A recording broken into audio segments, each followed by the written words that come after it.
Hello guys, welcome to a daily dose of the scriptures. Today we are going to be looking at the reason why I say you should not celebrate Halloween if you are a child of God. Stay tuned.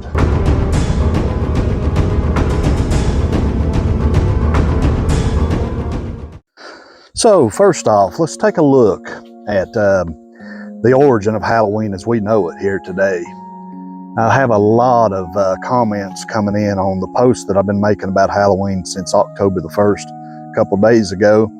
And they all have to deal with, just there's nothing wrong with it. All we're doing is giving the children candy. Well, that's true.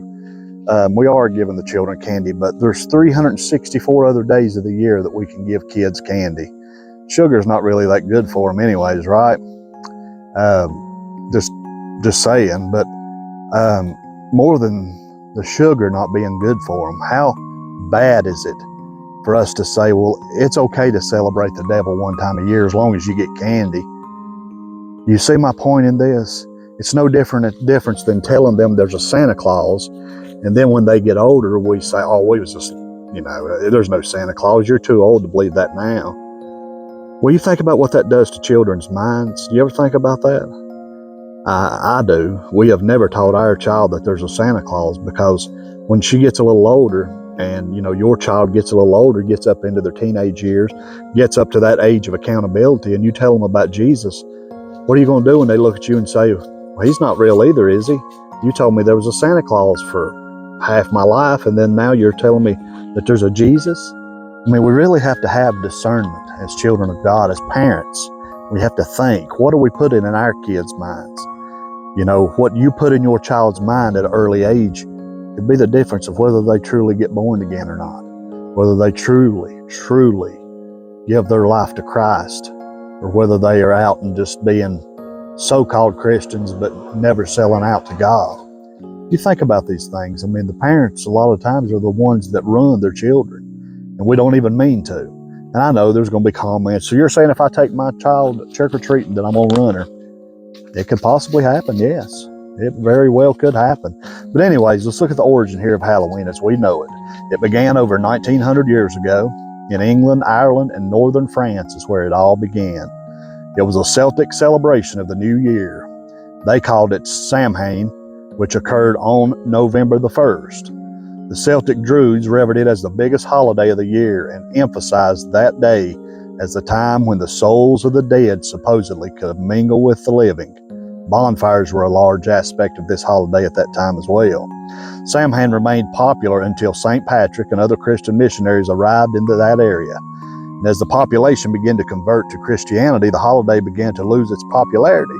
Not everybody wanted to celebrate the Halloween time of year because they realized it was celebrating death.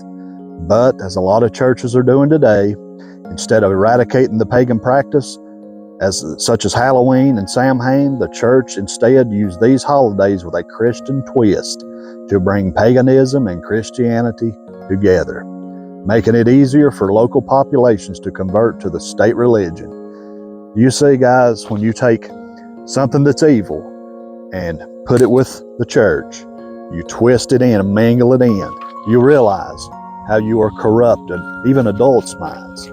It's according to what it is. But when you take something that is completely satanic, and anybody that cannot look at October the 31st and see and know Halloween is completely satanic, it's nothing but that's whenever all the witches and stuff do their rituals, sacrificing those lambs, and then they dance under the blood of just a lamb. Will hang that thing up, slit its throat, and then they get under it and dance under it. There's all kinds of different things that are done, just wicked stuff that's done on this night, guys.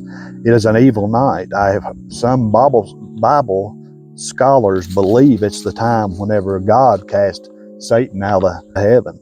And it's that very time, and it very possibly could be, because it's amazing how he has taken this day as his day, and all the demonic and goblins and witches and sorcerers and the dead and skeletons and all this stuff is practiced on this night.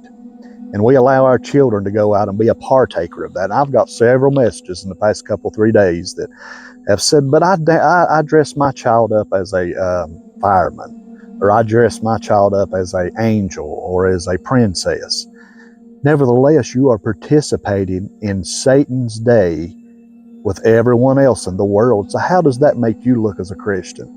How does that set forth a example to the world that we must be different? We must be separated of this world. During the Roman Empire, there was a custom of eating or giving away fruit, especially apples, on Halloween. It spread to neighboring countries all around the world. It is probably based upon a celebration of the Roman goddess Pomona, to whom gardens and orchards were dedicated. Since the annual feast of Pomona was held on November the 1st, the relics of that observance became part of the Halloween celebration. For instance, we know it as dunking for apples. Another tradition that the Druidic belief did was that during the night of November the 1st, demons, witches, and evil spirits freely roamed the earth with joy to greet the arrival of their season. The arrival of the season is the fall of the year, because why? Everything's dying. Darkness lasts longer. It's dark longer at nighttime. The long nights and early dark of the winter months, the demons had their fun with poor mortals or poor humans that night, frightening and harming and even playing all kinds of mean tricks on them. The only way it seemed for scared humans to escape the persecution of the demons was to offer them things they liked, especially fancy foods and desserts. Imagine that, guys. This is where it's all began. Or in order to escape the fury of these horrible creatures, a human could disguise himself as one of them and join in on their roaming around the streets. In this way, they would recognize the human as a demon or a witch, and the human would not be bothered that night. I sit sometimes and think, when I know it's Halloween night, and each town has a different night that they go out trick-or-treating with their kids, I sit and wonder how often that the demons are, of course they're everywhere, but they're looking around and watching and seeing people that go to church and claim to be Christians, got their kids out there with the world's kids, got their kids out there with all the demons and dressing up as demons and witches and sorcerers and ungodly Hollywood creatures and everything else. Can you imagine how they laugh at the church? I know a lot are just Mystery Babylon. They're not saved no more than their kids probably will ever be, and that's so sad. I'm not saying that as in a punchline. I'm saying it as it breaks my heart. That's why I'm on here. That's why I'm doing what I'm doing. I'm trying to win every soul that I can to Christ. That's my sole purpose. But guys, this is a serious thing. When you play with sin, be sure your sin will find you out. I promise you that. It always does. And so just logically thinking, should we as a Christian celebrate Halloween? Consider just for a moment, I want you to think about this, what Halloween is about. And we all know it's not about candy.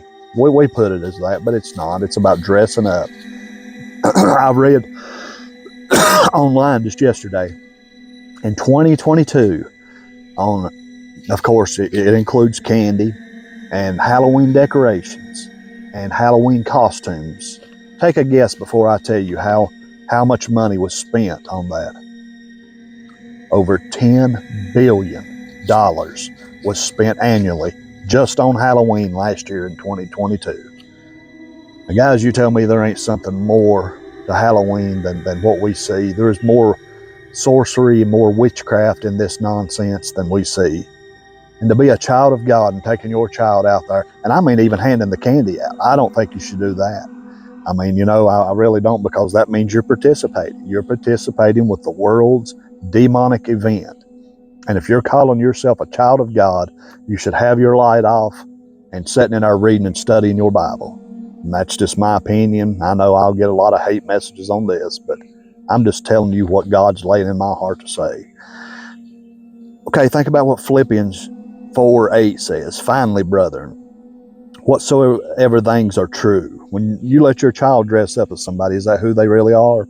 So that's not true. Whatsoever things are honest. Are they being honest when they say, "Who, I'm a vampire. Who, I'm a fireman"? Whatsoever things are just. Whatsoever things are pure. Whatsoever things are lovely. Whatsoever things are of good report. If there be any virtue and if there be any praise, think on these things. Is Halloween based on godly things? godly themes? Is it something that gives you peace within? No, it ain't. It's death. That's what Halloween is all about, is death. Skeletons, witches, demons, Satan. It's all about obsession and bondage is exactly what it's all about.